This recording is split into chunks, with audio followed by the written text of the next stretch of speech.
ça, qui ont un morceau mythique, comme les Stones, qui ont Satisfaction. Ils n'en ont pas qu'un, mais il y a toujours un morceau qui ancre l'artiste. Francis Lalanne, pense à toi comme je t'aime. Bonjour Francis. Bonjour mes amis. Bonjour. Francis Lalanne, on a commenté tout à l'heure, entre nous dans les grandes gueules, les 4 mois fermes infligés à celui qui a giflé Emmanuel Macron. C'est assez exemplaire. En même temps, une gifle présidentielle, c'était unique dans l'histoire de la Ve République. Est-ce que c'est mérité ou est-ce que c'est une justice trop sévère? C'est une très bonne question. Je pense qu'il a été condamné pour violence envers une personne dépositaire de l'autorité publique. En général, les peines pour ça, ça va de 1 à maximum 6 mois avec sursis.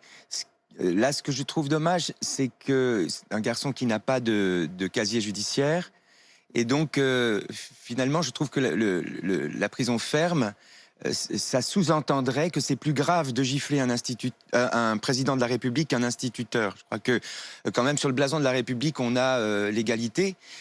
Pour moi, un dépositaire de l'autorité publique, que ce soit un instituteur ou un président de la République, le fait que l'un soit président ne doit pas augmenter la peine. Après, sur le bien fondé de gifler une personne, bien évidemment, je trouve que c'est pas une solution de gifler une personne.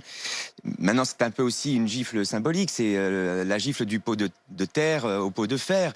Mais là, ce que m'a inspiré toute cette histoire et le tapage qu'on en a fait, même s'il faut absolument désapprouver la violence, et je désapprouve la violence, c'est que j'aurais aimé qu'on s'indignât autant des yeux crevés, des mains arrachées, des gilets jaunes pendant les manifestations. Il s'est réclamé des gilets jaunes, oui, non, mais, d'ailleurs, ce jeune homme, Damien Tarel. C'est pour ça que je parle des gilets jaunes. C'est-à-dire que voilà, un gilet jaune, il se réclame des gilets jaunes. C'est pas parce que lui, gilet jaune, frappe quelqu'un que tous les gilets jaunes frappent des gens. Je veux dire, un poisson nage dans l'eau, Francis Lalanne nage dans l'eau, Francis Lalanne n'est pas un poisson. Bon, mais ce que je veux dire, c'est que quand je vois le tapage qu'on a fait autour de cette histoire, qui est surtout à mettre au débit des gardes du corps du président, je pense qu'ils ont été extrêmement légers de laisser partir le président comme ça vers une grille ouverte avec... Bon, bref, ça c'est un autre sujet.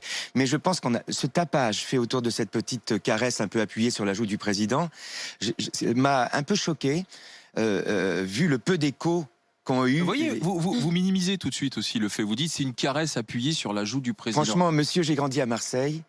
Et je vous assure que ce genre de choses, ça fait rigoler tout le monde à Marseille, vous voyez.